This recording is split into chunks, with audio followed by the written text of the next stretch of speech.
Hello and welcome to A Talk in the Park. Today we're in the rain, but I don't really have much time to record elsewhere, so here we are. It's a nice autumn day. There's a bit of a leaf blower going on, but we're here. We're fine. Today we're going to talk about the concept of, do people really change? And I know that seems like a bit of a strange thing to ask. Of course people change. We're humans. We grow up, we go through stages of our lives, we learn new things, we develop personality traits, so of course we change. But I don't necessarily mean in the literal sense of, do people change? Of course we change. But I mean, when people say that they'll change something fundamental about them, especially in a later stage, like near adulthood and later teens, can people actually change such fundamental things about their personality? Can people actually make changes to themselves that are meaningful in a sense? So, for example, someone is naturally optimistic all the time, and they feel that sense of urgency to always be happy in a sense, always put on a front and like that. But does that personality trait really change for them? I guess it can if a severe event happens or they start to actively make a difference, but it's so hard to break these internal habits that just feel like normal for us as humans.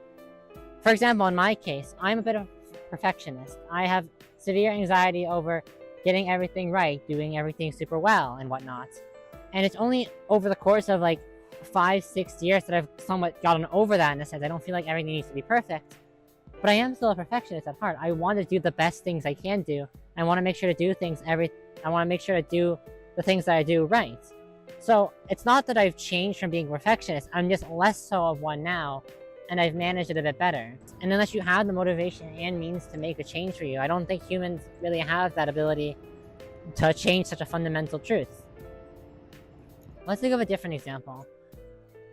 Maybe someone is very flaky and unreliable, and not necessarily on purpose, like to be malicious or spiteful, but they just tend to be late or they're disorganized and stuff. And there's things on the internet talking about how you can change that sort of thing, how you can get better at organizing, get better at fixing your schedule and whatnot. But sometimes these sorts of things, even if habits get better, it's still internal to them.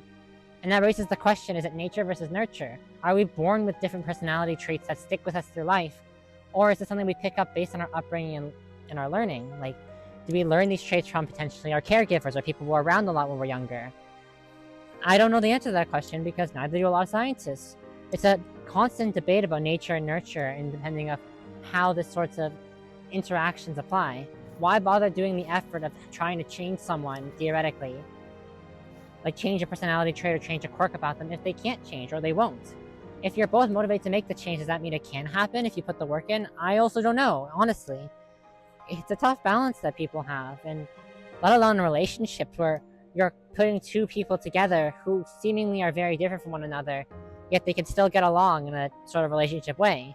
In a romantic sense, obviously there's different factors like desire and lust, love, and personality types, even if they clash, can get thrown to the wayside in exchange for, well, the love aspect of a romance or the physical intimacy. In terms of actual compatibility, it's strange to think about because on paper, some people may not seem like a great match, but they get along super well.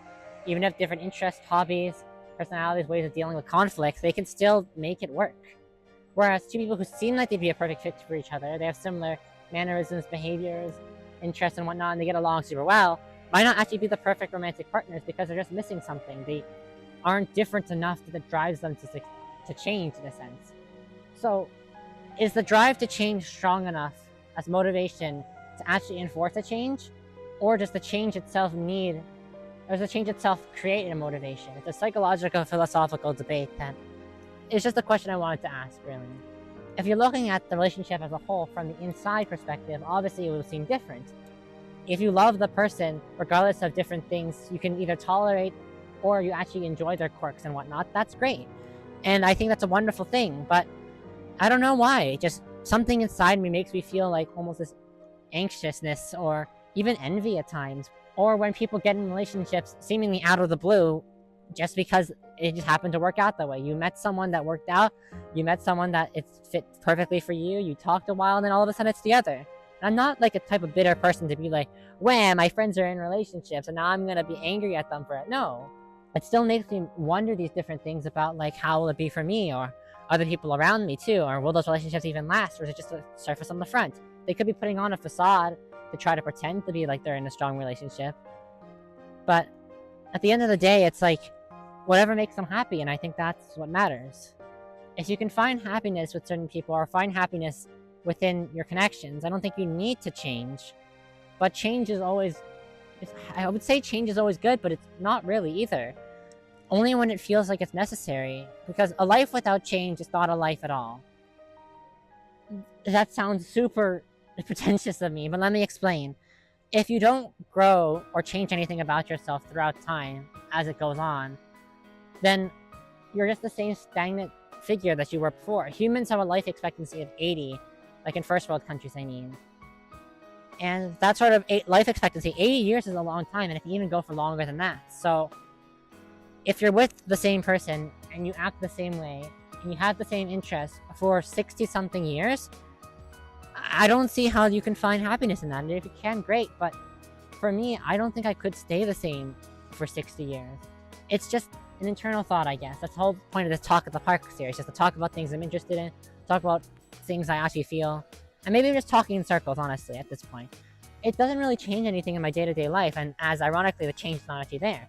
I still make these videos, I still enjoy them, and I still enjoy you guys watching them or listening, so does it really matter if change is made or we should really be thinking about it? I'm not sure. Let me know what you think in the comments below.